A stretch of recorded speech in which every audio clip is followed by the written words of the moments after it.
The Witch Who Came from the Sea is quite an odd name for a movie, and this is perhaps a pretty good hint about the odd things that the film contains. The movie is rated 5.7 on IMDb, and to some it's considered really no more than an oddity, a puzzling step in Millie Perkins' spiraling career, a weird exploitative timepiece from the 1970s. This film's from 1976. It's not hard to see why people would say this, but honestly, 5.7 is pretty low, and this movie is remarkably interesting and rewarding, even if you come at it from a certain perspective. This movie's on YouTube, so you can go check it out right now.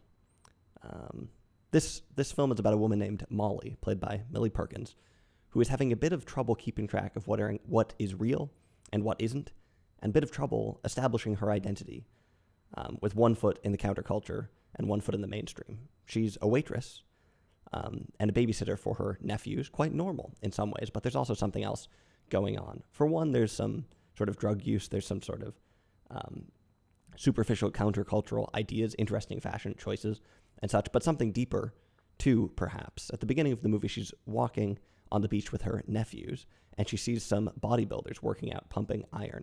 Not as common in the 1970s as it is now, I think.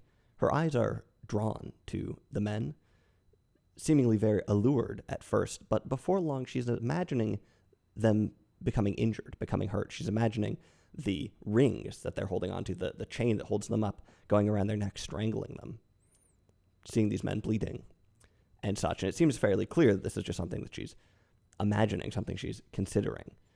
And this is, in some ways, one of the main ideas of this film, being allured but also repulsed by a certain mainstream. And like I said, a woman with at least one foot in the counterculture, struggling to find and maintain a stable identity. This becomes really an extreme conflict in the movie. Rather than accessing the mainstream on the beach via a stroll, one of the main mechanisms in this film is television. Molly watches television. It's sort of always around, always in the background in some ways, and also always in the context of where she lives. There's two things on TV in particular that keep coming back around. One of them is a Razor commercial, and the other is sort of football, and in particular news about two NFL players. And again, she seems both allured and repulsed by these things, to the extent that she pictures herself abducting the NFL players and torturing them. It doesn't seem like she actually does this, but a few days later, it turns out that they actually were attacked, and Molly starts to become a little bit confused. Her unstable identity kind of extends to a fundamental uncertainty about what she has done and what she has imagined, what is real. And this pairs up nicely with a fundamental uncertainty about television. There's a great line in this movie where one character tells another to turn on your television set, find out what's happening in the real world. Interesting. Bit of confusion as between the thing, what's real and what isn't, both in Molly's life and on the screen.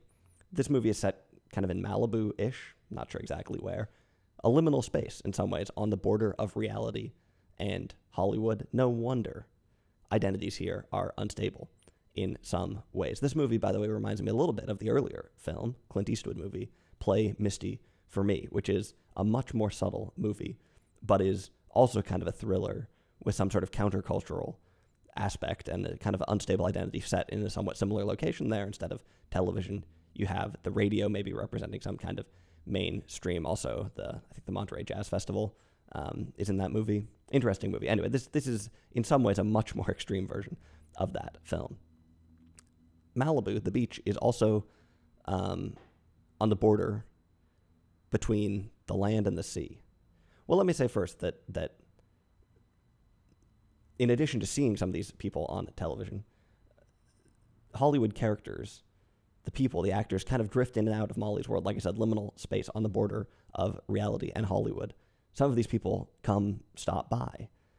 Molly has some sort of somewhat tangible link into this world, but it also seems extremely misty, distant, unreal. Malibu is also, like I said, the border of the land and the sea, right? So getting back to the title, The Witch Who Came from the Sea, what the heck does that mean? Well, the witch part you might have a sense of already, some darkness. Witches have a long and interesting history in Hollywood.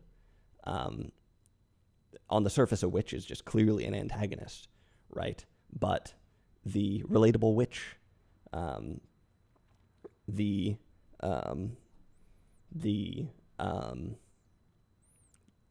anti-hero of the witch.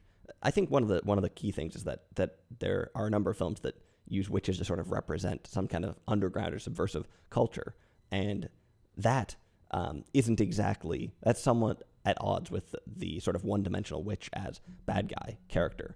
A movie that really brings this forward is the interesting film Bell, Book, and Candle, where Kim Novak plays a witch. There's a bunch of witches in New York City, it turns out, and this is actually just kind of representing a certain bohemian underground scene, perhaps tinged with queerness as well.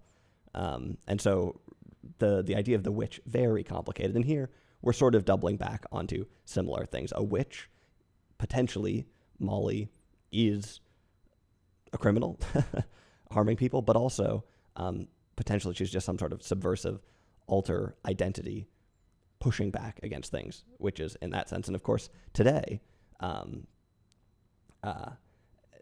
we have almost flipped the narrative entirely, where plenty of people are happy to proclaim themselves as witches or identify very strongly with that. And we've seen that mirrored in the mainstream, maybe not, well, clearly with the play Wicked, at least flipping the script on The Wizard of Oz, the original. Anyway, we don't need to get into too much, but the witch part, you probably get the idea. What the heck is the sea part, though? There's nautical motifs all throughout this movie. Molly talks about people carving little ships that will break your heart. There's all kinds of comments about pirates, the football players, talking about catching the balls with the hook instead of a hand, Molly using sailors' knots. It turns out that her father was a sea captain who was seemingly lost at sea, never to return. And in real life, Millie Perkins' father was also a sea captain.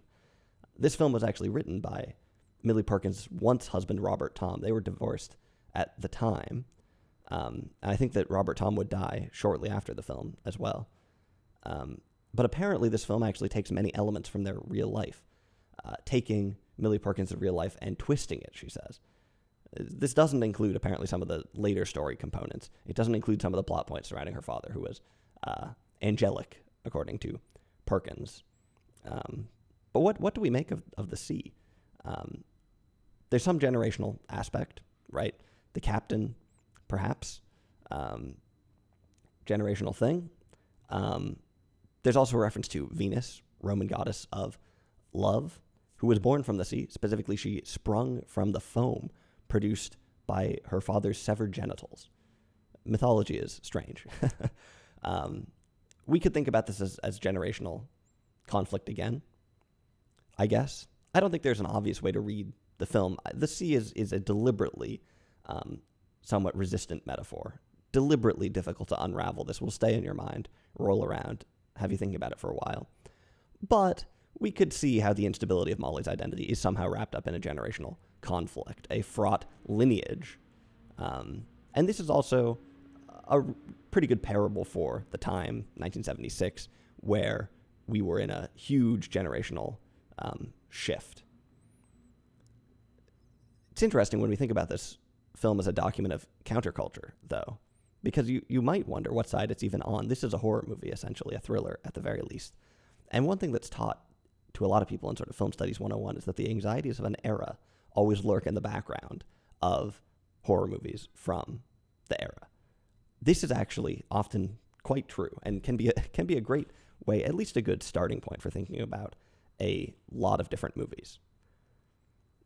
Is that the case here? Is this a film that's anxious about the youth? Right? Is the seed of the horror and the anxiety in this film the countercultural moment?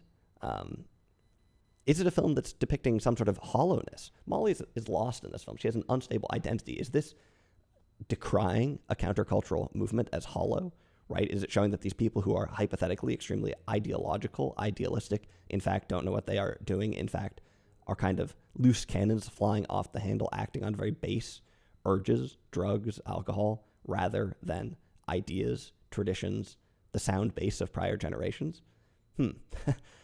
Or is it the opposite? Is it a subversive film, pointing out the sins of the father and attacking just about every institution that comes within striking distance? Well, it's probably both. I've covered a lot of movies from the 1960s, well, a couple movies at least from the 60s on this channel. Soldier Blue kind of goes down a very similar path. You can go watch that video. I talk about something similar. This is from 1976, but it's the same kind of territory.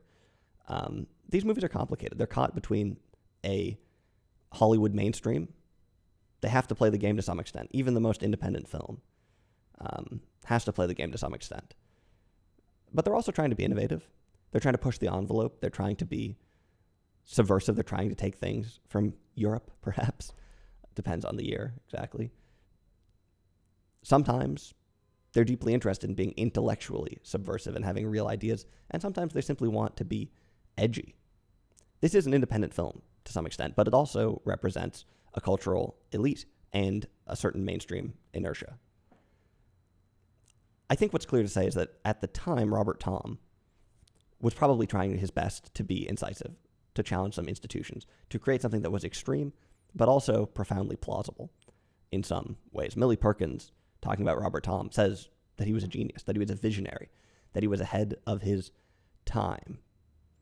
And to be honest, when I watch this movie, I don't entirely hop on that train, but you can see that he was somebody who was pushing things. And if you look at some of his other work, some of his other films, they're even more out there than this one, perhaps. And you at least have to give props to somebody who's going to push the boundary.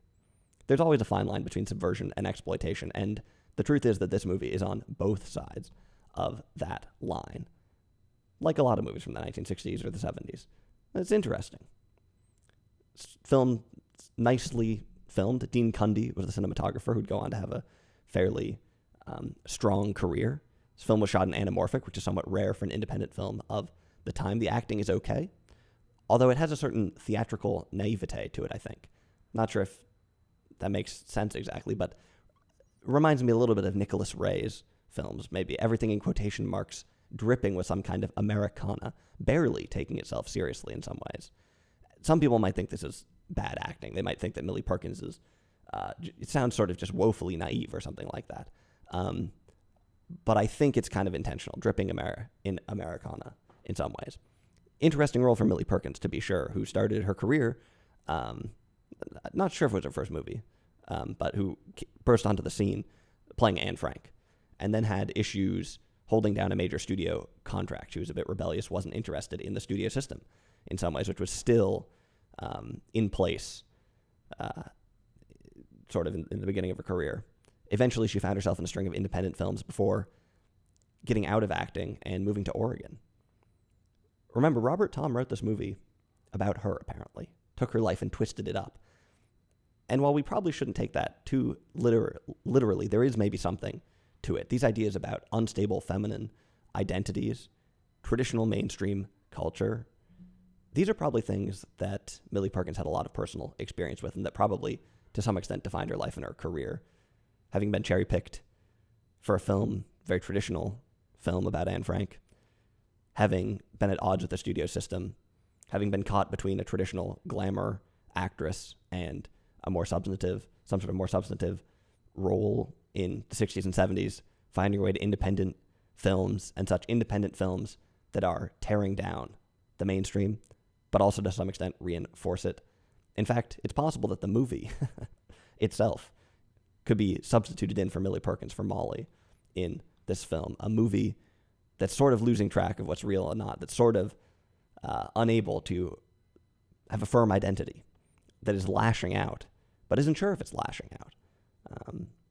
Interesting. The instability of the times, the unstable identities, surely the crux of this film, and perhaps the movie itself embodies that. So, overall, The Witch Who Came From the Sea, I think, pretty interesting movie. Like I said, I can understand why it's rated 5.7, but I think it's worth checking out, at least with the right sort of context.